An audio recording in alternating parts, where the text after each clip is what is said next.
Reporte 100. Le agradezco que nos tome una llamada de teléfono Carlos Brown, codirector del Instituto del Sur Urbano y especialista en finanzas públicas. Y pues le agradezco mucho a Carlos. Buenos días. Carlos, ¿cómo está?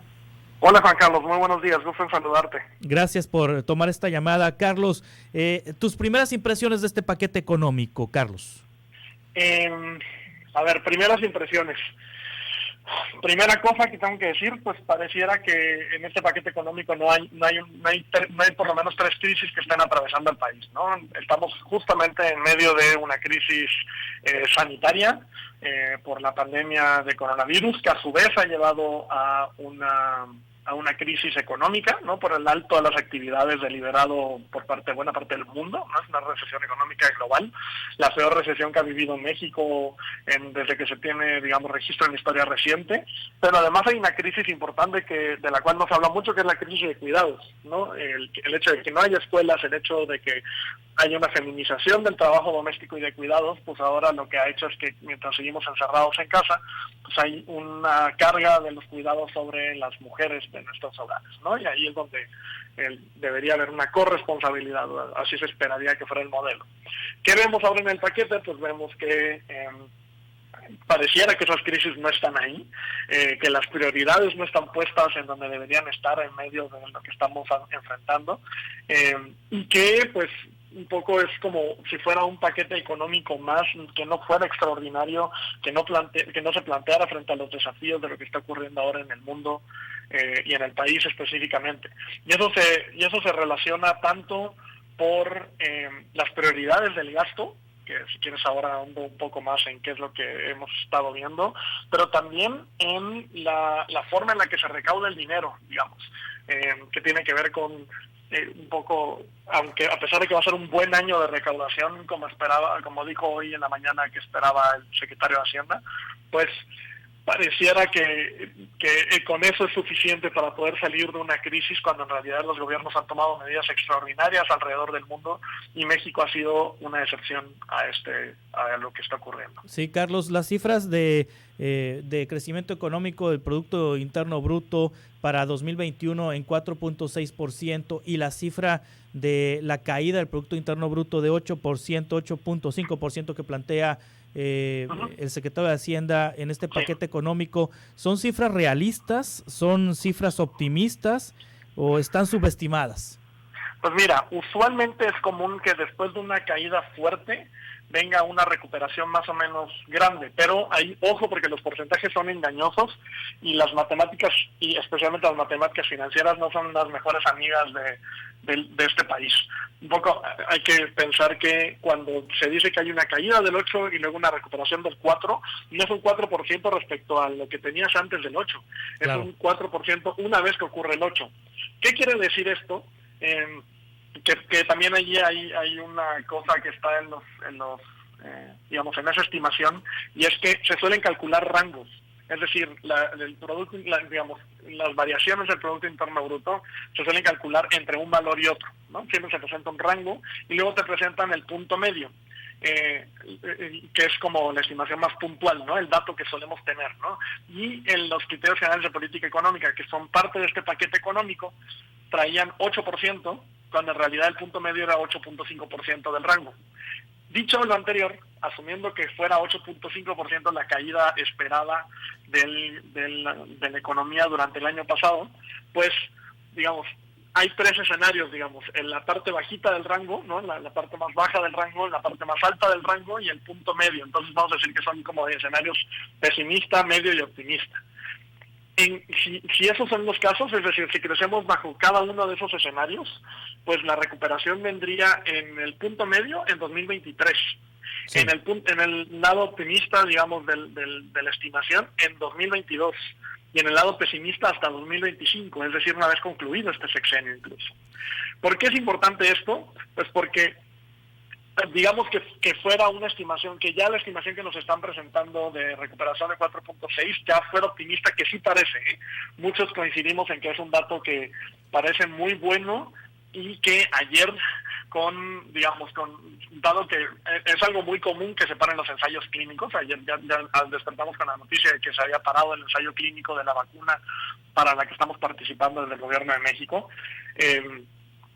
Ya esa noticia preocupa, porque quiere decir que la vacuna va a llegar después de lo que se esperaba, ¿no? Claro. Es común en un ensayo clínico, además, queremos asegurarnos de que no sea una mala vacuna, pero ya el escenario es preocupante en términos de cuándo volveremos a ver esa recuperación. Esos 3 años que di, 2023, 2022 y 2025, ¿no? Esos 3 escenarios son solo para recuperar los niveles del producto que teníamos antes de la pandemia, antes de la crisis. Así que no es menor, lo que estamos... O sea, el valor de la economía de 2019 lo volveremos a tener quizá entre 2024 y 2025.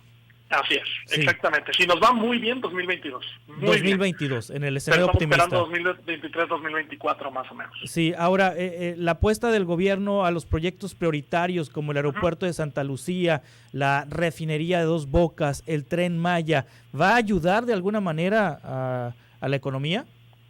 Pues mira, digamos que para jugar a abogado del diablo, muchos de estos proyectos están basados en regiones históricamente rezagadas, tanto Tren Maya como Dos Bocas. Entonces puede ser que haya, que detone ciertos procesos regionales, pero son proyectos, esta idea de megaproyectos que existe desde hace ya varias décadas, y esta idea de que esos megaproyectos van a llevar a lo que se conoce como una economía de goteo, es decir, yo beneficio a un conjunto de empresas y esas empresas pues dan empleo y dan, que suele haber una fetichización del empleo y creer que el empleo es suficiente.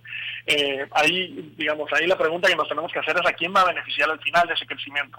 Es decir, esas inversiones que se están haciendo, ¿quién se va a llevar la mayor parte? ¿Se la va a llevar quien hizo las obras o se la va a llevar la sociedad que se va a beneficiar de esos megaproyectos? La verdad es que la historia de este país enseña que se suelen beneficiar muy pocas manos y muy pocas regiones y una parte muy pequeña de la sociedad y no la mayoría de la población. Ese es un romance que tiene nuestro mundo, pero en particular nuestro país, con la economía de goteo y con la idea de que si beneficias a los de arriba, en algún momento va a llegar los beneficios cuando ya la evidencia de las últimas décadas ha mostrado que no es así. Entonces, pues ahí la atención, eso es en el caso de los proyectos prioritarios, ¿no? Esos megaproyectos que tiene la administración federal actual. Pero también está al lado de los programas prioritarios, que son los programas de transferencias no condicionadas, le llamamos los economistas, pero que es el programa de dinero que llega a los bolsillos de los hogares. Y esto plantea 2 grandes problemas a partir de lo que vimos ayer en la presentación del paquete económico. Primer problema, que es una crítica que ya se le ha hecho constantemente, es que si tienes las transferencias monetarias pero no tienes los bienes y servicios para poder utilizarlas, es decir, si el Estado no te da los hospitales que tengan las medicinas, si el Estado no te da, hay una beca para las madres trabajadoras jefas de que familia, da una cantidad de dinero. Sí. ¿No? Si no tienes la guardería disponible o la estancia infantil disponible para llevar a tus hijos, y si no tienes los medios de movilidad para poder llevarlos a esa guardería, pues el dinero se te va en eso, ¿no? Los servicios públicos que debería estar dotando el Estado son como un ingreso virtual. Es como si dieras, ¿por qué? Porque lo dejas de gastar en lo privado, ¿no? Y entonces, pues, si este dinero no cuenta con un respaldo de bienes y servicios públicos, pues no va a ser suficiente, primera cosa. Y la segunda es que lo que estamos viendo es los montos que se asignaron. Por eso empezaba mi intervención diciendo que cuál es crisis, pareciera que no hay crisis en este paquete, y es que los montos que se asignaron para los programas prioritarios son, ya actualizando a precios de 2021, es decir, ya trayendo a los precios de hoy, son casi idénticos a los precios de 2019. Al inicio de la administración. Es decir, lo que vimos fue en 2019 unos niveles, un dinero asignado para los programas prioritarios, luego en 2020 una caída de ese dinero y en 2021 una recuperación, como un regreso a los mismos niveles de 2019. Entonces pareciera que los programas prioritarios pues siguen su curso de manera habitual como se plantearon al inicio de la administración, y no es que en realidad están respondiendo a la crisis más fuerte que ha tenido este país en su historia reciente. Ahora, Carlos Brown, codirector del Instituto Sur Urbano, ¿de dónde va a salir todo este dinero? Es decir, El proyecto propone pues 135,000 millones para la pensión de adultos mayores, 33,000 para becas de prepa, 31,000 para becas de nivel básico, 28,000, casi 29,000 para el programa Sembrando Vida, 20,600 para jóvenes construyendo el futuro, y además pues los proyectos prioritarios, 64,603 millones para Santa Lucía, Tren Maya y el tren interurbano México-Toluca. ¿De dónde va a salir este dinero? ¿Sí hay capacidad económica para sustentar esto? Pues mira, las cantidades suenan estratosféricas, suelen parecer cantidades enormes porque son mucho más de lo que maneja cualquier ser humano promedio en nuestro país, pero en realidad son cantidades pequeñas comparadas con el tamaño del presupuesto, ¿no? Primera cosa que hay que decir. Estamos hablando de que el presupuesto, el gasto neto total de este presupuesto anda alrededor de los 6 billones de pesos, es decir, un 6 con 12 ceros. ¿No? Primera cosa, que son números que la mente humana no está pensada para pensar en números tan grandes, pero voy a tratar de ponerlo nada más un poco en perspectiva. Sí hay ingresos, pero vienen a un costo muy alto, y esa es una cosa que quiero que quede muy clara. Cuando el presidente dice que no se van a endeudar y que no van a aumentar los impuestos, ojo que aquí voy a hablar de impuestos de una manera muy general, pero ahora ahondaré un poco más en eso. Cuando el presidente dice eso, lo que está haciendo es ponernos una camisa de fuerza, porque y además dice que va a haber un déficit primario cero, ¿no? Y es una de las grandes promesas. ¿Qué quiere decir un déficit primario cero? Que solo te vas a gastar lo que vas a tener de ingresos, digamos, vía recaudación, vía petróleo, por las distintas fuentes que suele tener el gobierno federal.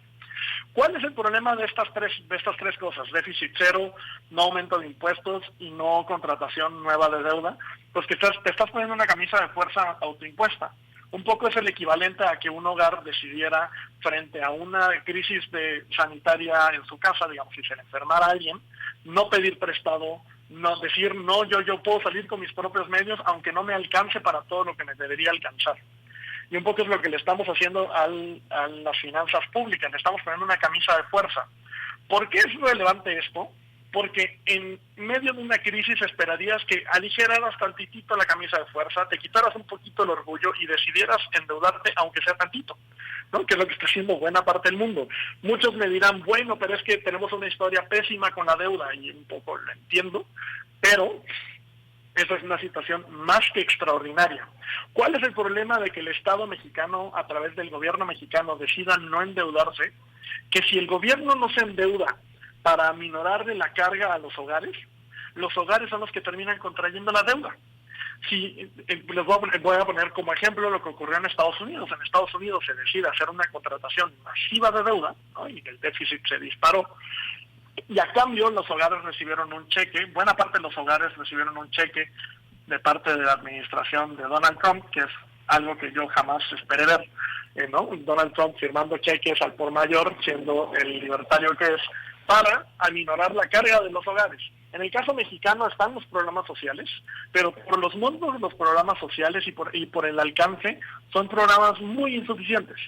Entonces, tenemos una camisa de fuerza autoimpuesta, decidimos no contratar deuda pública, pero a cambio son los hogares los que se están endeudando. Y ya lo estamos viendo en varios de los indicadores que han salido en los últimos meses, ya dan cuenta de esto que estoy diciendo. Estoy hablando de la reducción, quienes tienen Afore, muchos están haciendo retiros del Afore porque es una manera fácil entre comillas, de conseguir dinero. Ha aumentado la deuda privada. Ya hay una serie de indicadores que nos dicen que eso es justamente lo que está pasando. Ahora, tenemos un muy buen año de recaudación, digamos, hay una recaudación extraordinariamente buena en México, que obedece en parte, pero no por completo, a los esfuerzos por recaudar de las grandes empresas. Ese dinero que tenían las grandes empresas y estas noticias que han salido en las últimas semanas de cómo esas grandes empresas que son marcas que nos suenan a todos, pues ya están pagando lo que deberían haber pagado. Y aún así, el dinero resulta insuficiente. Estamos hablando de que con todo lo que se va a recaudar, más o menos México va a tener unos ingresos públicos de 20% del Producto Interno Bruto.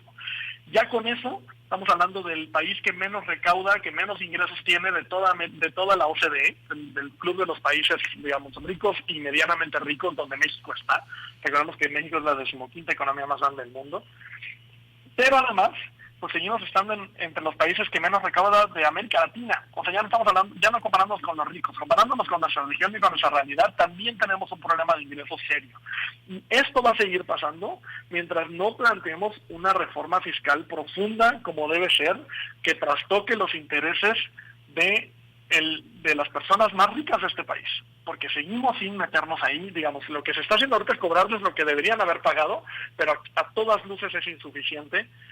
Justamente esa camisa de fuerza viene, y digamos, esos megaproyectos y esos programas sociales sí se pagan con dinero público y sí alcanza, pero ahora la pregunta es, ¿qué estamos dejando de pagar? Porque esto es como si fuera una fiesta con niños, así, con un pastel. Si te llegan 20 niños de repente a la fiesta que no esperabas y tú tienes un pastel para 10 personas, pues lo que haces es comprar otro pastel más grande.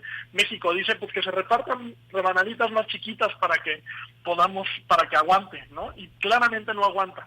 Claramente ya mostró los límites esta camisa de fuerza, y sí deberíamos estar teniendo una discusión mucho más profunda y mucho más seria sobre cómo hacemos para aumentar los ingresos públicos, porque sí son a todas luces insuficientes.